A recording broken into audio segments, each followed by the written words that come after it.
Hello class. आज हमारा 7th lecture है मैथ्स 1 में लेसन नंबर 2 का। आज हम लोग पढ़ेंगे प्रश्न संग्रह 2.5।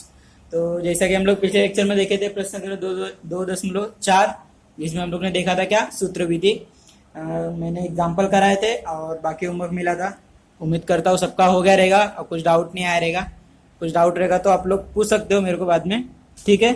तो आज हम लोग देखते हैं क्या प्रश्न संग्रह 2.5 देखना है। तो प्रश्न संग्रह 2.5 क्या है? वर्ग समीकरण के मूल तथा गुणांकों में संबंध, ठीक है। जिसमें कुछ दिया है, मूल स्वरूप दिए हैं क्या, अल्फा और बीटा करके दिए हुए हैं, ठीक है। तो कुछ इंपॉर्टेंट पॉइंट है जो ध्यान में रखने लायक है, तो हम लोग पहले देख लेते हैं। सबसे पहला पॉइंट देखो क्या दिया है। एक हमें दिया है क्या, वर्ग समीकरण का मानक रूप दिया है ax² plus bx plus c equal to 0। इस वर्ग समीकरण के मूल अल्फा और बीटा हो तो, ठीक है। ये पूरे प्रश्न संग्रह में क्या बताया गया है कि हम अभी तक हम लोग क्या कर रहे थे, मूल निकाल रहे थे सॉल्व करके, ठीक है। अब यहाँ पे हमें मूल दिया हुआ है, माना हुआ मूल दिया हुआ है। क्या दिया हुआ है? एक का हल क्या है, अल्फा, और एक क्या निकलेगा, बीटा निकलेगा, ठीक है। एक्स का मान एक क्या निकलेगा, अल्फा, और एक क्या निकलेगा, बीटा, ठीक है। फिर बाद में देखो उसमें दिया है क्या, alpha equal to minus B plus bracket में करने में b² minus 4ac upon 2a, और beta equal to minus B minus करने में b² minus 4ac upon 2a, ठीक है। जो हम लोग सूत्र विधि में देखो दो हल निकलता था ना, एक बार प्लस में लेते थे और एक बार हम लोग किस में लेते थे, माइनस में लेते थे। सेम दिया है, जो प्लस वाला रहेगा वो किसको दे दोगे, अल्फा को, और जो माइनस वाला रहेगा वो किसको, बीटा को, ठीक है। उसके बाद देखो पॉइंट 1 में दूसरा पॉइंट है, सेकेंड पॉइंट क्या है, alpha plus beta equal to क्या होता है, माइनस बी अपॉन ए होता है, ठीक है। ये याद करने वाला चीज है, ठीक है। तो आप लोग इसको रट्टा मारो या घोल के पी जाओ, कुछ भी करो, आपको याद रहना चाहिए, ठीक है। Alpha plus beta equal to minus B upon A होता है, और alpha into beta equal to C upon A होता है, ठीक है। ये दो चीजें हमेशा याद रहनी चाहिए। बाद में देखो टॉपिक दूसरा, इसमें दूसरा पॉइंट दिया है क्या, ax² plus bx plus c equal to 0। इस वर्ग समीकरण के मूल का स्वरूप b² माइनस 4ac इस राशि के मान पर आधारित होता है, इसलिए इस राशि को विवेचक कहते हैं। इंग्लिश में क्या करते हैं, डिस्क्रिमिनेंट, ठीक है। विवेचन को, ये त्रिभुज दिख रहा है, त्रिभुज, इसको क्या बोलते हैं हिंदी में, डेल्टा, डेल्टा पढ़ते हैं, मतलब सिंबल को डेल्टा बोलते हैं, ठीक है। इस ग्रीक अक्षर से दर्शाते हैं। मतलब क्या दिया हुआ है देखो, ये जो पूरा डेफिनेशन दिया हुआ है, परिभाषा दिया हुआ है, इसका मतलब है ये जो हमारा वर्ग समीकरण है, इसका ये किसके बराबर होता है, इसके बराबर होता है, b² माइनस 4ac के बराबर होता है, ठीक है। अब देखो इसमें दिया है टॉपिक तीसरा, देखो क्या दिया है, यदि डेल्टा बराबर 0 हो, मतलब जो इसका b² माइनस 4ac का हम लोग हल निकालेंगे, अगर वो 0 आता है तो वर्ग समीकरण के दोनों मूल, दो मूल निकलते हैं ना, दोनों मूल दो समान वास्तविक संख्याएं होती हैं, मतलब दोनों क्या रहेंगी, वास्तविक संख्याएं रहेंगी, ठीक है। यदि डेल्टा प्लस में आएगा, मतलब मूल का हल किस में आएगा, प्लस में, डेल्टा का जो भी हमारा हल आएगा किस में आएगा, प्लस में। ग्रेटर देन 0 मतलब 0 से बड़ा रहेगा, मतलब क्या रहेगा, 0 से बड़ा क्या रहेगा, कोई भी चीज प्लस में ही रहेगा ना, 1 2 3 4। तो वर्ग समीकरण के दोनों मूल भिन्न वास्तविक संख्याएं होती हैं, ठीक है। दोनों मूल भिन्न वास्तविक संख्या मतलब दोनों अलग अलग रहेगा, इसमें क्या रहेगा, दोनों सेम सेम रहेगा, इसमें संख्याएं क्या रहेंगी, दोनों अलग अलग रहेंगी। यदि डेल्टा छोटा होता है 0 से, मतलब जो भी हमारा हल आएगा अगर नेगेटिव नंबर आता है, मतलब माइनस में आएगा नंबर हमारा, तो वर्ग समीकरण के मूल वास्तविक संख्याएं नहीं होती, ठीक है, वास्तविक संख्या नहीं होती है। चौथा टॉपिक देखो, जिस वर्ग समीकरण के मूल अल्फा तथा बीटा होते हो वे वर्ग समीकरण x² minus alpha plus beta x plus alpha beta equal to 0 होते हैं, ठीक है। अगर किसी वर्ग समीकरण का मूल दिया हुआ है अल्फा और बीटा, तो हमें बताया हुआ है क्वेश्चन में कि इसके दो मूल है, तो हम लोग किस में पुट करेंगे, उसको इसके अंदर पुट करेंगे, ठीक है। अभी ये तो थ्योरी हो गया, मैं आप लोग को सॉल्व करके बताता हूँ, तो आप लोग को धीरे धीरे एक एक चीज समझेगा, ठीक है, कैसे होता है, क्या करना है। तो हम लोग अपना प्रश्न संग्रह शुरू करते हैं। प्रश्न संग्रह 2.5 देखो क्या दिया है, क्वेश्चन नंबर 1 में क्या दिया है, निम्नलिखित रिक्त चौखट भरिए, ठीक है। क्या करना है हमें, रिक्त स्थानों की सिर्फ पूर्ति करनी है, मतलब ये एक समीकरण दिया हमें, क्या दिया है, A X square plus B X plus C equal to 0 दिया हुआ है, ठीक है। उसका हल क्या दिया है, B square minus 4ac equal to 5 और B square minus 4ac equal to -5, दो हल दिए हुए, ठीक है। मतलब देखो यहाँ पे हमारा दूसरा टॉपिक क्या था, दूसरा पॉइंट क्या था हमारा, कोई भी समीकरण होता है उसका हल क्या होता है, बी स्क्वायर माइनस 4ac होता है, ठीक है। तो बी स्क्वायर माइनस 4ac करके क्या निकाला है, 5। यहाँ पे देखो पहला नंबर हमारा क्या आया है, इसका हल क्या आया है, 5 आया, दूसरे में क्या आया है, -5 आया, ठीक है। +5 है, +5 है मतलब 0 से बड़ा है, ठीक है, 0 से बड़ा। तीसरे में देखो 0 से बड़ा होता है तो क्या होएगा, तो वर्ग समीकरण के दोनों मूल विभिन्न वास्तविक संख्याएं होंगी, ठीक है। दोनों मूल क्या होंगे, विभिन्न वास्तविक संख्या। तो क्या लिखोगे ब्रैकेट में, दोनों मूल विभिन्न वास्तविक संख्याएं होती हैं, ठीक है, समझ में आया। दूसरा -5 है तो क्या चेक करेंगे, माइनस वाला कंडीशन चेक करेंगे, मतलब डेल्टा क्या रहेगा हमारा, 0 से छोटा रहेगा, मतलब ये थर्ड वाला हो तो क्या रहेगा, वर्ग समीकरण के मूल वास्तविक संख्या है, नहीं है, ठीक है, क्या है, वास्तविक संख्या नहीं है। समझ में आया। क्वेश्चन नंबर 1 में क्या करना है, सिर्फ रिक्त स्थान का पूर्ति करना है, तो मैं सॉल्व करके नहीं बता रहा हूं, ठीक है। क्वेश्चन नंबर दूसरा देखो, मूलों का योगफल कितना दिया है, -7 दिया है, -7 दिया है। फिर बाद में वर्ग समीकरण बोला है, मूलों का गुणनफल कितना दिया हुआ है, 5 दिया हुआ है, ठीक है। इसको मैं सॉल्व करके बताता हूं, आप लोग फिल कर देना, ठीक है। देखो क्या बोला है मूलों का योगफल, ठीक है। दूसरा सॉल्व कर रहे हैं, पहले बोला है मूलों का योगफल, ठीक है। हमें मूल बताया हुआ है क्या, नहीं, तो हम लोग क्या मानेंगे, समीकरण के मूल अल्फा तथा बीटा है, ठीक है। माना कि समीकरण के मूल क्या है, अल्फा और बीटा है, ठीक है। अब देखो मूलों का योगफल दिया है, मतलब क्या होएगा, अल्फा प्लस बीटा बराबर कितना आएगा, -7 दिया है, ठीक है। बाद में बोला है मूलों का गुणनफल, ठीक है। मूलों का गुणनफल मतलब अल्फा गुणे बीटा बराबर कितना दिया हुआ है, 5 दिया हुआ है, ठीक है। अब हमें क्या बनाना है, समीकरण बनाना है इसका, ठीक है। समीकरण के लिए क्या दिया है, हमारा जो चौथा टॉपिक था, चौथे टॉपिक में देखो दिया है समीकरण के लिए, दिया है क्या, वर्ग समीकरण क्या होता है, मूलों का हल। जिस मूल का हल क्या रहेगा, अल्फा तथा बीटा रहेगा। हमने मान लिया इसका हल क्या है, अल्फा तथा बीटा है, तो इसका समीकरण क्या रहेगा, x square minus alpha plus beta x plus alpha into beta, ठीक है। जिसके बीच में कुछ नहीं, इसके बीच में क्या होता है, गुणा होता है, ठीक है। गुणा बीटा बराबर 0, ये होता है समीकरण, ठीक है। ये हमारा क्या है, बेसिक समीकरण है, मतलब कॉमन है, ठीक है। इसको यूज करते हैं हमेशा जब भी हमें अल्फा और बीटा को एक समीकरण में बदलना होता है, तो ठीक है। अब देखो इसका क्या है, अल्फा प्लस बीटा कितना हमारे पास, -7, x square minus alpha plus beta क्या है यहाँ पे, उसके जगह क्या रखेंगे, -7 x plus alpha into beta कितना हमारा 5, 0। समझे, सिर्फ क्या करना है, हमें वैल्यू उसका समीकरण में रखना है बस। अब क्या हो गया, एक्स स्क्वायर माइनस का गुणा माइनस से क्या होगा, +7x प्लस 5 इक्वल टू 0। ये हमारा बन गया क्या, समीकरण। इस समीकरण को कहाँ लिखना है हमें, वहां पे बीच में टेक्स्ट बुक के जो दिया है, रिक्त स्थान भरने को दिया है वहां पे, ठीक है। अब हम लोग देखते हैं क्वेश्चन नंबर 2, यहां से हमें क्या किया है, सॉल्व करने को दिया हुआ है, ठीक है।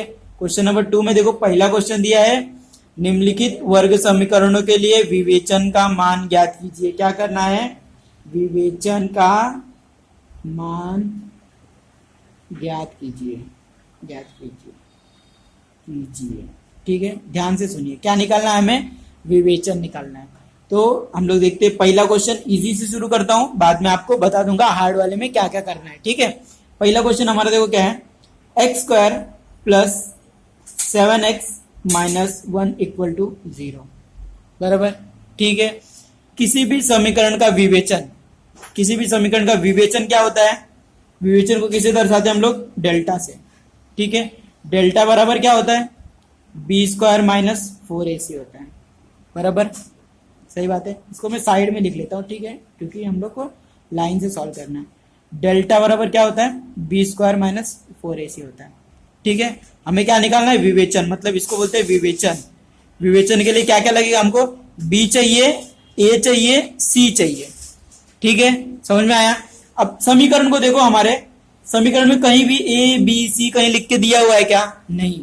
कैसे निकालते हैं हम लोग ए बी सी का मान, कैसे निकालते हैं, पीछे हम लोग ने देखा, हाँ पूरे चैप्टर में हम लोग ने देखा, पीछे ए बी सी निकालने के लिए हम लोग क्या करते हैं, समीकरण को पहले चेक करते हैं वर्ग समीकरण है क्या नहीं। देखो वर्ग एक्स का वर्ग है, फिर बाद में एक्स को एक है, फिर बाद में 0, मतलब ये वर्ग समीकरण है।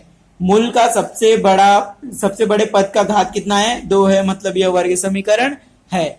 वर्ग समीकरण है तो हम लोग क्या करेंगे, समीकरण की तुलना मानक रूप से करने पर, मानक रूप से करने पर, ठीक है। ये आप लोग यहाँ पे मत लिखना, ये सिर्फ याद करने के लिए बता रहा था मैं। ठीक है, मानक रूप से करने पर, मानक रूप हमारा क्या है, a X square plus 7x, a X square plus B X plus C equal to 0, sorry यहाँ ये बी एक्स है, ये हमारा होता है मानक रूप। ठीक है, अब तुलना कर दो।